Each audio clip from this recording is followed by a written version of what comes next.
We're going to start with basic introductions of what is physics in general, right? First of all, physics studies the physical world as opposed to the natural world. So what's that mean? We deal with mostly what types of things? Living or non-living? We deal mostly with non-living things, right? We deal specifically with how things move and why things move, right? That's kind of what physics is dealing with. So we look at the energy that goes into something, right? How it is transformed, how it is maneuvered, how it's manipulated, and then we look at the matter that's taking up that object, right? How is the matter changing? How is it moving, right? And we look at the relationship between that object and its energy. Okay, so we can look at energy in a lot of different ways, in its speed, in its acceleration, in its heat, right? It's different things like that. So we look at a lot of different things with physics, but we deal mostly with non-living things. We're not dealing with processes in living things. We're dealing with more of the math side of it, right? We talked about how math is a major component of physics.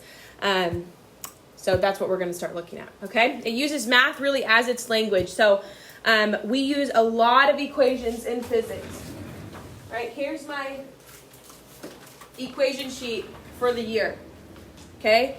So you guys will end up building equation sheets that you can use with you. You're not going to have to memorize equations as we go, but you will have that to keep with you, or you can have little small ones, I don't care. But we have all sorts of different equations that people smarter than me have come up with to figure out what's the pattern in this. What's the pattern in how this object moves and how every object moves, right? Physics is a little different than chemistry in that everything really follows the rule, right? There's very set standards, very set equations that everything follows, right? There's no exceptions to the rules. So you'll get an equation and you'll be able to apply that equation in every scenario, right?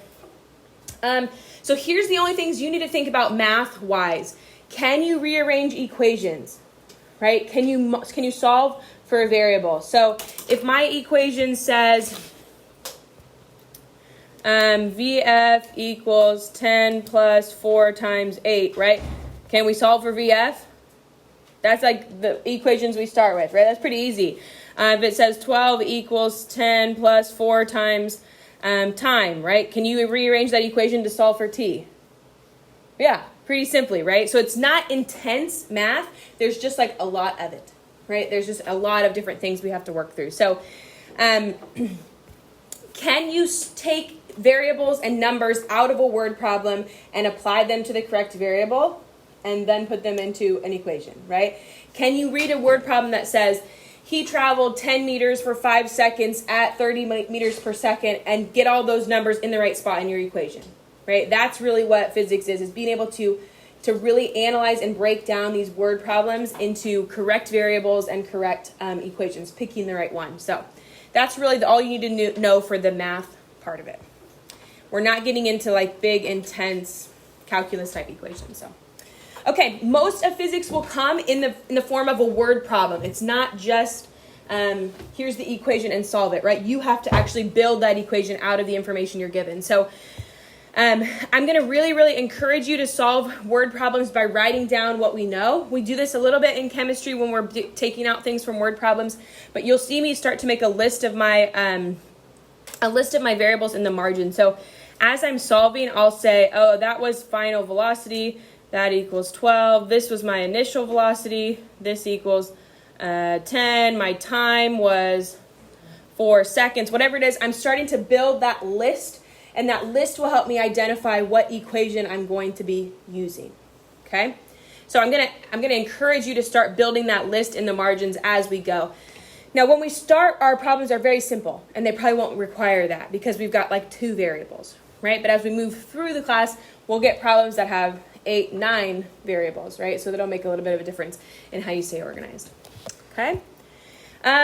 Make sure we're checking to think about what does the question ask for. If the question asks, how long did it take, what type of variable does that mean we're going to be solving for? Yeah, time. If it asks, how far did it go, what's that mean we're going to be solving for? Yeah, length or distance. If it asks how fast, that means we're solving for velocity. So those are types of questions you need to be asking so you can identify really what equation you need to use. All right, look at what you're solving for, plug in your numbers, and then solve, right? It's pretty simple. Things you need to be thinking of after you've got your equation solved is, does your answer seem reasonable? Does it make sense, right?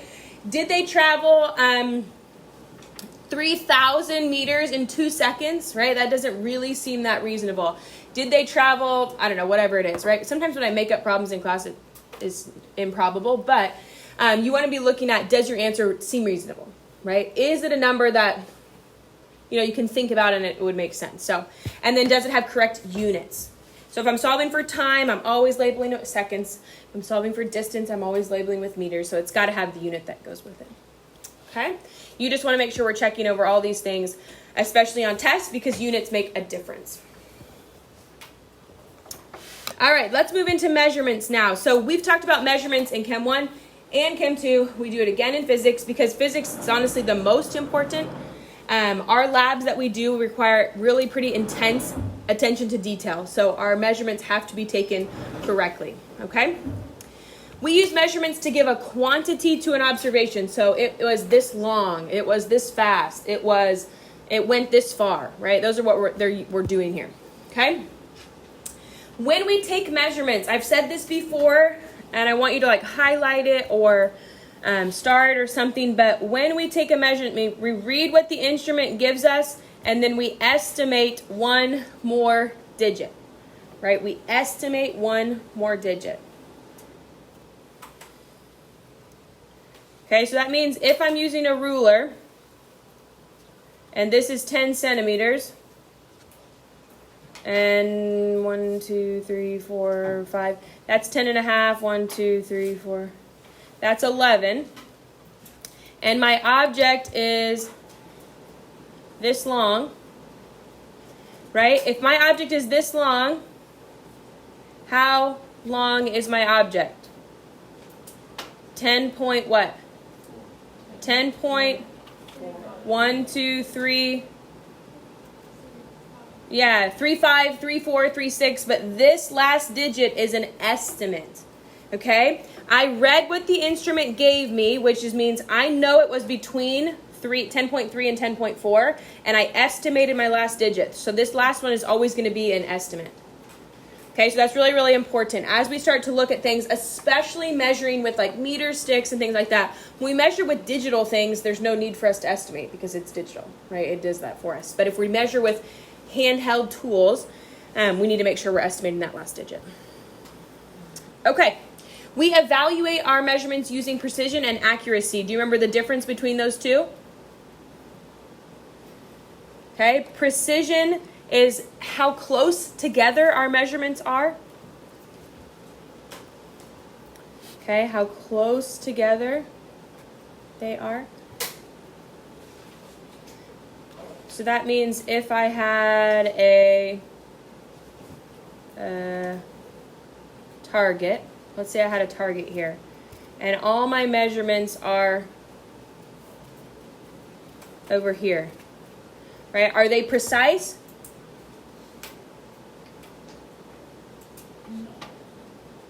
I think they're pretty precise because they're all close together, but are they accurate?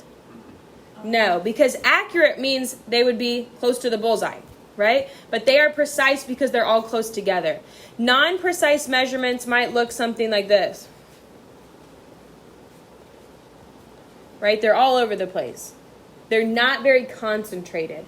If I had a set of data, 14.42, 14.41, 14.44, 14.43, right? That's pretty precise data because it's all pretty packed. If I had a set that was 14.48, 14.56, 14.34, if I took these measurements, this data is not very precise in comparison to this set, right? Because they're not very close together. All right, accuracy is the other side of that. It's how close they are to the actual value. Okay, so accuracy is close to actual. Okay, real or accepted, but you can just write actual if you want.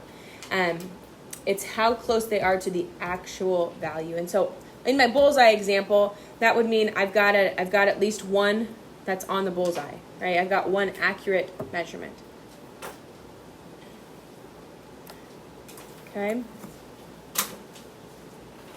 Do we think, would we prefer our measurements to be precise or accurate or both? We'd rather them be both, right? We'd rather them be concentrated at the actual and have them really close to that. Okay? So if we want to consider our measurements correct, we would consider them both precise and accurate. But I want you to think about how could measurements be one but not the other? Right, we already kind of talked about this, but how could I have measurements that are one but not the other?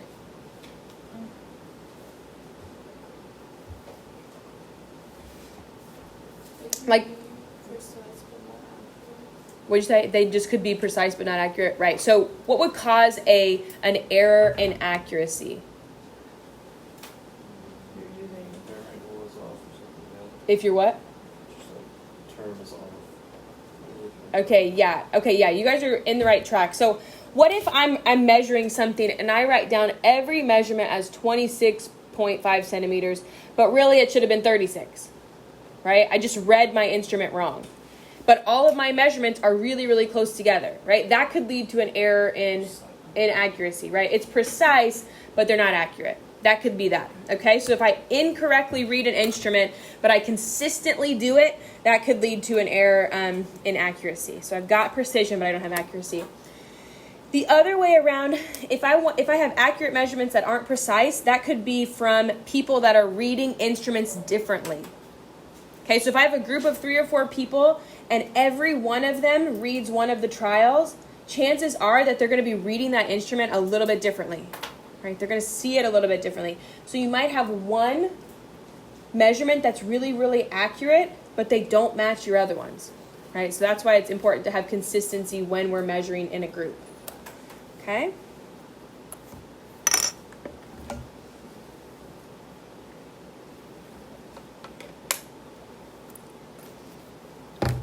All right, let's move into the metric system. All of this still should be reviewed, so we're going to go through it pretty quickly. Metric system is given with the name SI, which means System International. We use the metric system so that it's universal, right? Nobody in Europe wants to read about our discoveries in pounds, right? Or inches, or whatever, ounces, or whatever crazy measurement we come up with, okay? And what they want it to be universal. So we use the metric system for scientific purposes so that we have universal measurements. Okay?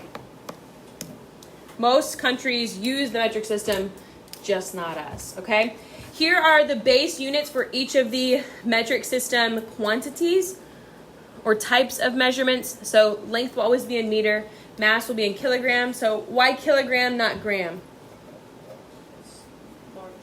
Yeah, kilogram's a more like accessible unit. A gram is a really, really small amount of substance. So measuring things in grams, you would have a lot of numbers in the thousands. So they use kilograms, so it's a more accessible number. Time is seconds, temperature's Kelvin, amount of substance is moles, and then electric currents is amps or amperes, and then luminous intensity is called candelas. We don't ever get to that, but okay.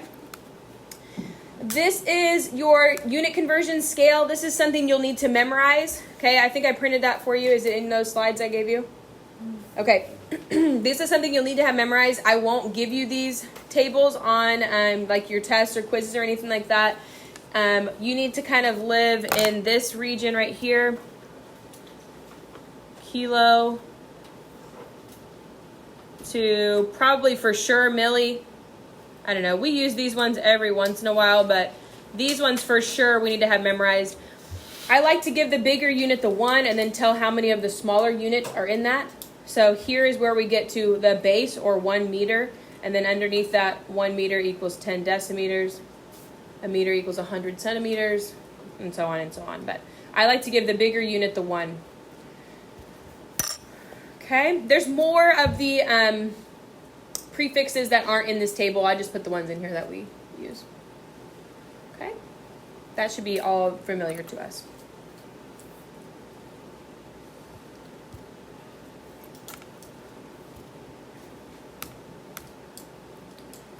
All right, here is US to metric conversion factors. Most of you probably know several of these. Probably inches to centimeters is familiar. That might be the only one that's super familiar to you. If you're going to memorize, I would choose to memorize one length and one mass one, because no matter what, you can work your way to that conversion. You don't have to memorize feet to meters and inches to centimeters, because you can always convert inches to feet. You just know how to do that. And you can go centimeters to meters easily. So if you're going to pick one, I would pick one length and one mass one to memorize. Either this one or this one, this one or this one. This is volume, so that's a little different. Okay. The only exception to this, here's where the bigger ones didn't get the one. I just gave all the US measurements the one. Okay. All right, we're going to go through some basic conversions here. All right, he ran 2.433 kilometers. How many centimeters did he run? And also how many miles? So we've got two different things we're going to walk through here. We always start our conversion with what we know, right? I draw my chart. If I want to go kilometers to centimeters, what needs to be my middle ground there? Meters, right? So I'm going to go get rid of kilometers and go to meters. Get rid of meters and go to centimeters. And then I can start plugging in my numbers here. So 1 kilometer is equal to 1,000 meters. And 1 meter is equal to 100 centimeters. Should we be ending up with a big number here or a small number? Big, huge, right? We should end up with a really big number here. Because I'm taking a number of kilometers and putting it in centimeters. So it should make sense that I've got a big number here. So 2.433 times 1,000 times 100. Yeah, good. If you feel comfortable, you could have done that without the multiplying, right? You could have moved the decimals. This would have got me to meters, and then 2 more would have gotten me to centimeters, right? You could have done that as well. So once you feel comfortable with it, you can just do the moving the decimal thing, but if you don't, that's fine too.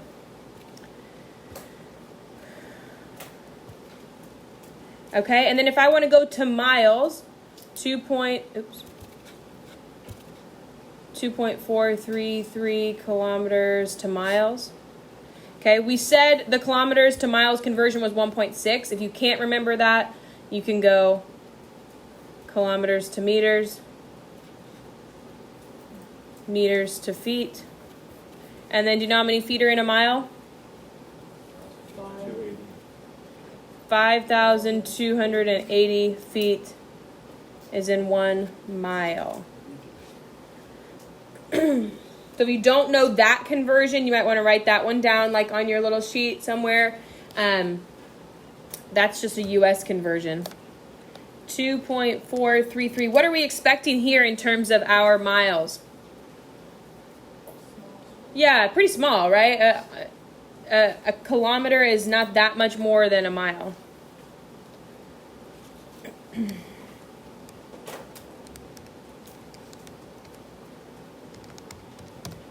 Oh, shoot.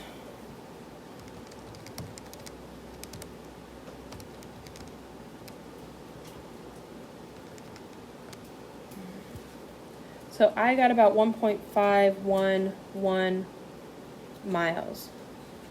Doesn't matter where we round that to. Okay? Realistically, we want to look at significant figures, so we started with 4 significant figures here. So my answer should probably have 4 significant figures. If you didn't get that in your calculator, we got to make sure we're careful if we've got 2 things in the denominator, right? I would multiply by 1,000, then divide by 0.305, divide by 5280, but you can do parentheses and multiply too if you want. But okay, questions with that one? That's a conversion that we'll need to do pretty often is length conversions. Okay, most of the time there'll be one step, but We'll most of the time want our units in our problems to be meters. Okay. All right. Next one. How many seconds are in a leap year? So what do we start with here? Yeah, we can start with days, right? Because it doesn't even give us a number in the problem, so we have to figure out where do we start, right? So we need to know, first of all, how many days are in a leap year? 366. Kilometers, 0.6. A kilometer's 0.6? Oh, no, 1.6. Okay, good thing we didn't use that. Okay, so you did it 1.6 and then it came out differently? Okay. That's not right. Okay. Oh, yeah, that would make sense because a 5K is like 3 miles. So I was going the other way. Okay, yeah, good. All right. 366 days. So to get to seconds from days, I'm going to go days to what? Hours. Days to hours. Hours. You can go hours to seconds if you want. If you're not sure, you just go hours to minutes. Then minutes to seconds. So 1 day is 24 hours. 1 hour is 60 minutes. 1 minute is 60 seconds. So if I'm looking at how many seconds are in a leap year, should I be expecting a small number or a big number? Big, like huge, huge, huge number, right? 366 times 24 times 60 times 60.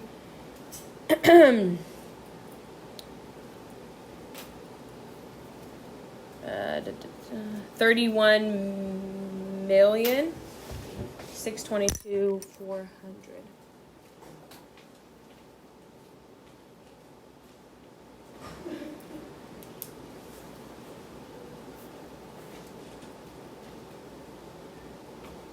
Sorry. You guys, everyone sweating or is it just pregnant ladies? Okay, cool, just me.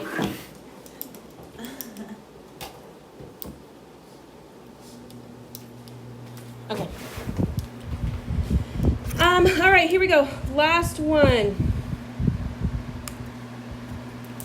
When we have a velocity conversion, we have to change the way we put in our units. We don't put it into our T-chart like this, meters per second, because there's nothing that can cancel meters per second, right? We can't cancel them like that.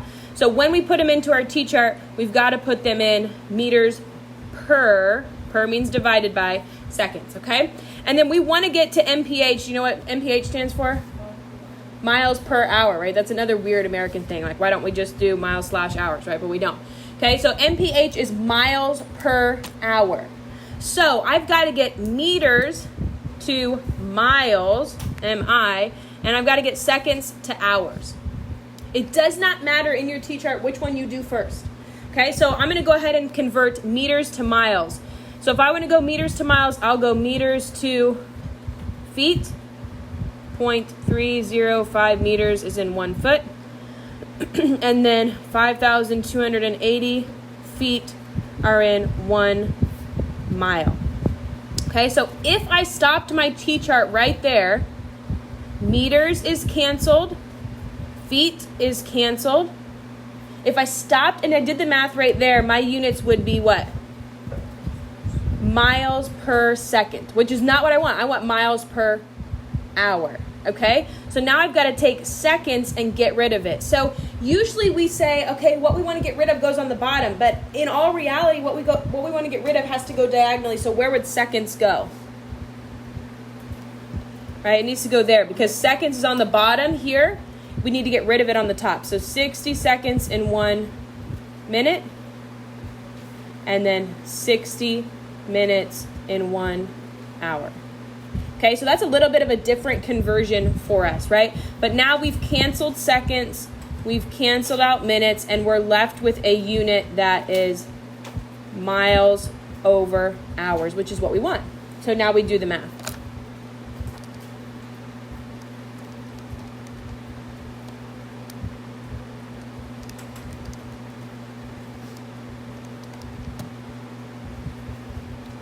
And we get a velocity of 2.91 miles per hour. Okay, so that bird's barely flying. Could you switch it to be miles? Okay, so we want to convert 90 kilometers per hour to meters per second.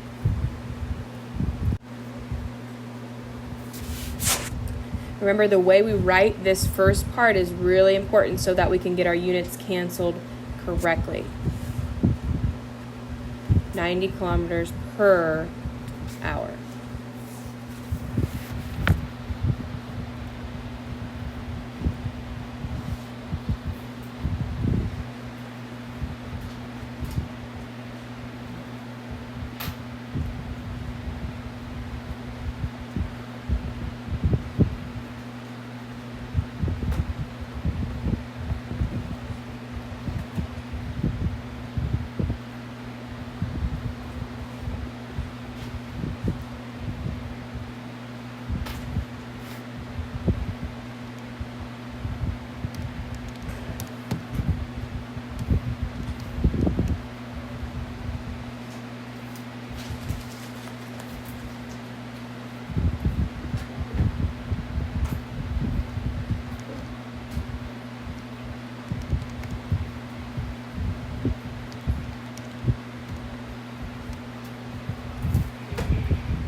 Okay, is that about what we had for that conversion? Okay. This is a conversion that we're going to do really, really often. Kilometers per hour to meters per second is one that will be given to us in problems a lot, right? Our velocity will be given to us in kilometers per hour, but to use the right equation that we want to use, it needs to be meters per second. So I'm going to show you a little shortcut for this, okay? And so to do this shortcut, I'm actually going to flip it the other way, and I'm going to convert back from 25 meters per second to kilometers per hour, just because this conversion makes an easier thing to memorize. So if I want to go to kilometers per hour, I would say there's 1,000 meters in 1 kilometer, and then I would say there's 3,600 seconds in 1 hour, right? And so 25 times 3,600 divided by 1,000 equals 90, right? That's what we started with. So here's what I want you to think about, okay? I'm just showing you how we're getting to this shortcut I'm going to show you. If I wanted to convert from meters per second to kilometers per hour, wouldn't this part of my T-chart look the same every single time? Right? If I needed to go from meters per second to kilometers per hour, that part of my T-chart would look the same always. Okay? And so if I want to do that every single time, all I really need to do is take 3,600 divided by 1,000. 3,600 divided by 1,000 is 3.6. And so I can take my meters per second times 3.6, and I get it in kilometers per hour. Right? That's a shortcut that will just speed our process up a lot, because this part of our T-chart will always look the same. Okay, so if I wanted to go meters per second to kilometers per hour, I multiply by 3.6. And so now if I'm thinking about going the other direction, which is what we're going to see more, kilometers per hour to meters per second, that's the conversion we want a lot. What's probably going to be my shortcut then? Right, I'm going to divide by 3.6. Okay? If we do this, the shortcut this way, it would be multiplying by like 0.2778, which is not as easy to remember as 3.6. Okay, so if you need to go from meters per second to kilometers per hour, your number is going to get bigger. If you want to go from kilometers per hour to meters per second, which is what we're going to use most often, you're going to divide by 3.6. Okay, I won't give you that shortcut on the test or anything, but like you're welcome to use it. Okay, so if you can memorize that kilometers per hour to meters per second little step, it'll just save you some time. Okay? But if you can't remember it, you can always just do the math and it works out. Okay?